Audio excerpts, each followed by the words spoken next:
How do you invest in real estate with none of your own money? There are a ton of strategies out there to be able to do that.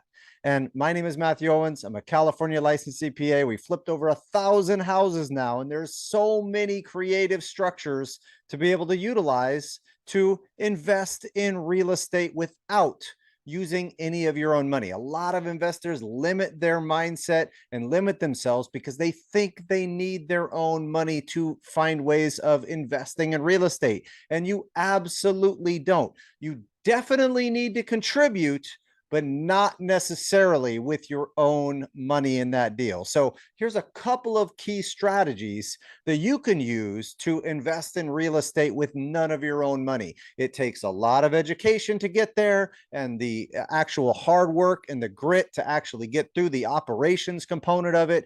But there's some great strategies to utilize. So number one, the very first strategy is buying a property subject to the existing financing. So sometimes people, if they're going to go out and try to sell a property, they're having a hard time selling it because they need to get a top dollar for that property, and they have to pay real estate commissions. Maybe they have some repairs and things like that to get to that top dollar, to net them to even break even, if not even lose a little bit of money and have to cut a check to close escrow on that transaction. And so there's strategies where they can use their existing financing in place. And there's a lot of really great cheap interest rates out there right now. This is going to be a great strategy for the future to be able to buy properties subject to the existing financing. And so there's strategies to utilize that, where you have to be able to help the homeowner get out of their situation and say, I will take over those monthly payments for you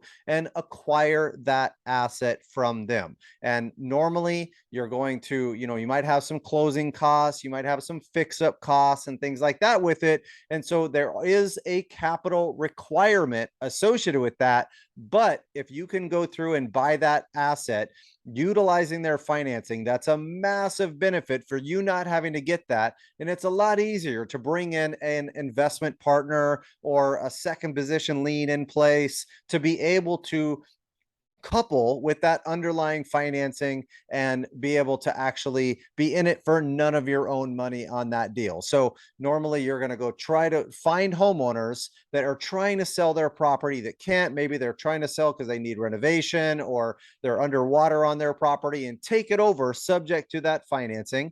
And then you are going to buy it from them, get it under contract with them, and have them sell that property to you and keep that underlying loan in place. And a lot of times save their credit, find ways of getting them into a position to where they can leave the property and not have the headaches that they are dealing with, and get that property sold and off their plate. And so this is a massive strategy. A lot of people get nervous and think that it's not able to do, they're not able to do this strategy, but people do it all the time. We've done it so many times, and we've actually sell our finance strategies to other investors and things like that as well. So there's some great ways to do that through taking over the mortgage of someone else that's selling that property and not being in it for very much, if anything, of your own money, or utilizing someone else, an investment partner, to come in with that strategy to take that deal down. Now, if you are trying to go, and that's for a buy and hold type property, typically, because you're going to try to make a rental arbitrage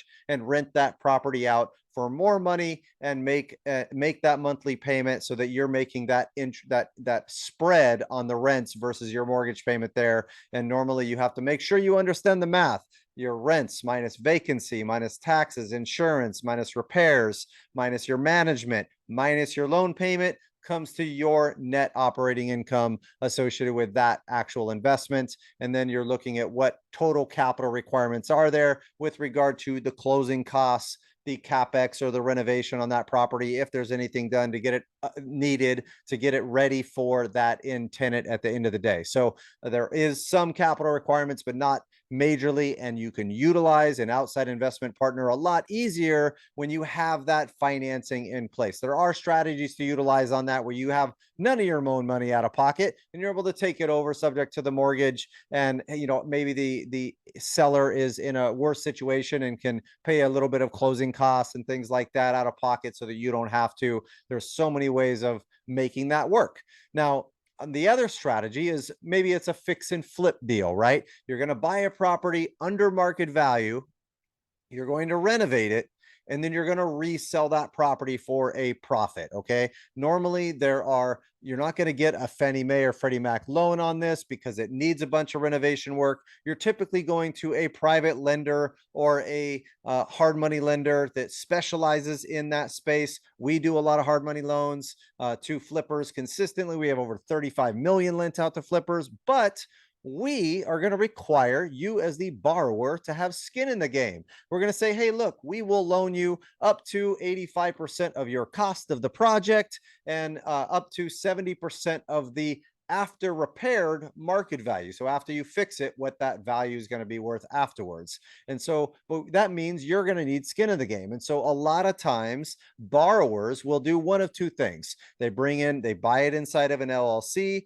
and they have a partner in that LLC that funds the deal and maybe adds some different benefits and add some workload for the operation side of things. You got to be really careful about making sure your capital investors in a joint venture or a partnership are actually involved a little bit on the operations side. Unless you're going through a securities exemption, it could be a securities violation. So you want to be very careful there when you are joint venturing or bringing in outside investor capital to utilize. But that's one way to do it, is we give you, or another hard money lender gives you, the underlying financing, and then you bring in an outside investment partner to partner with you on that deal. Or you can use a second position lien in place where that other outside lender will put a second loan in place secured against that property to protect their interest. You utilize their money as the down payment money, and then you can go finish the renovation and resell that property. Now, you have to be careful. You need to make sure that you have enough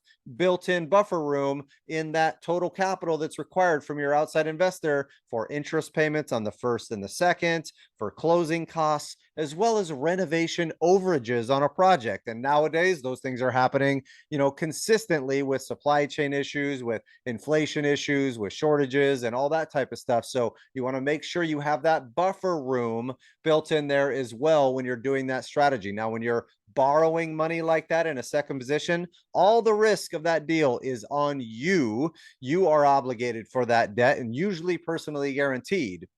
If you bring in an outside joint venture partner and have them be a member of the LLC with you on a project, then in that situation, there's a little bit less risk because you're just borrowing a first position lien and not the second. So you have a little bit more buffer room. You're not leveraging to the hilt like you would on, doing a second position lien in place. Okay. So that is a buy and hold deal, getting something subject to the existing financing, or a fix and flip deal. Now, those same types of fix and flip deals, if you're buying a property, renovating it, and tenanting it, and being all into that property, less than 75% of what that market value is, then you can go and refinance, pay those underlying liens off, and be in it for nothing of your own money, and be cash flowing with a property that is at a 75% loan to value, and being able to cash flow off of that asset. And again, do your homework right on that math, on that cash flow as well. Super important.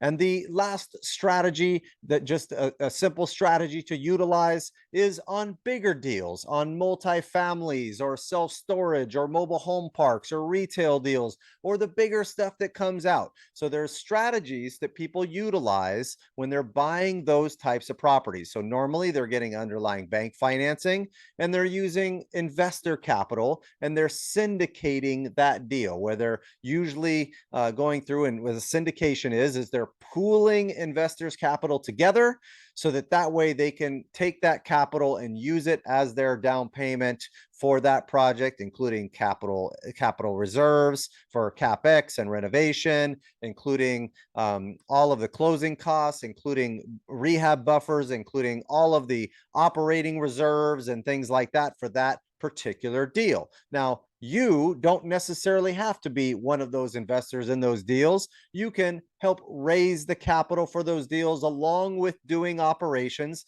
Unless you are a broker, it's very difficult to go through and make money just for strictly raising capital for the deal. You could be in violation of securities laws. So be very, very careful there. Get the right legal advice and make sure you are operationally involved, doing a lot more work than just raising the capital, but you can get a big piece of the deal for finding the deal, for helping raise the capital and do some of the operations of the deal, or just strictly doing the operations, managing the asset, being really proficient at that side. So if you can learn how to find deals, you can learn how to operate deals, and you can learn how to raise capital.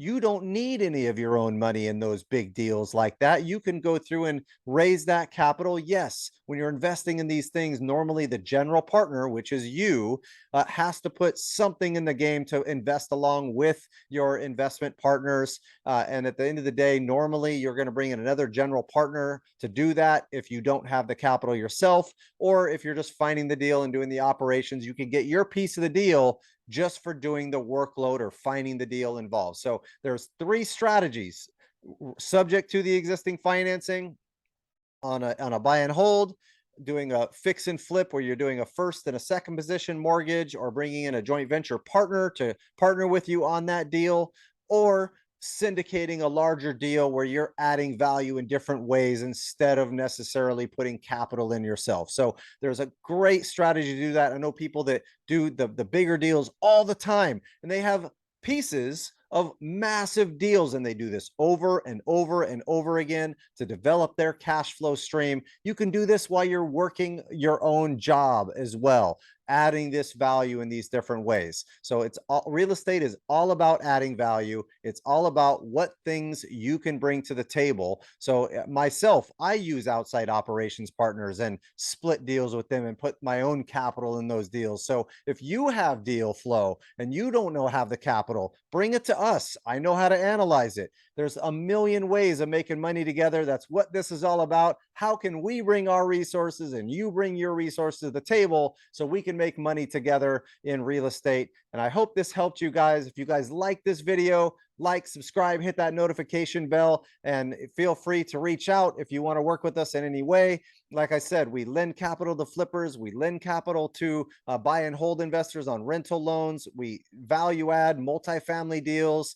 We have over 35 million lent out to flippers, and we've raised over $150 million for real estate. And we have a 6-month real estate course on every aspect of real estate investing you can think of. Feel free to reach out, see if we can help each other. Look forward to it and talk with you guys soon. Happy hunting.